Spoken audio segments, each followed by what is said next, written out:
Huwag yung busitin tong negosyo ko. Umalis na kayo. Pagdating ng inyong unika iha, palalayasin ko na siya. Enseguida, ipagtatabuyan ko na inyong anak. Hindi ako aalis dito. Pinauuwi ka na ng tatay mo. Pabayaan na ninyo ako. Buo nyo namang matatanggap ang sweldo ko eh. Ikaw ang importante sa amin, anak. Pinagkasamantalahan ka lamang ng binabaing yan.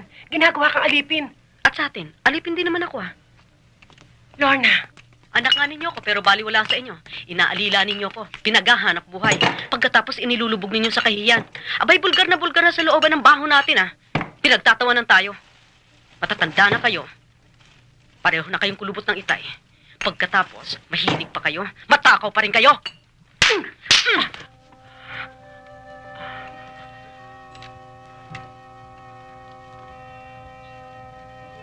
Kung pwede lang, putulin na natin ang koneksyon. tinatakil mo na kami ng itay mo, ha? Suwail ka. Suwail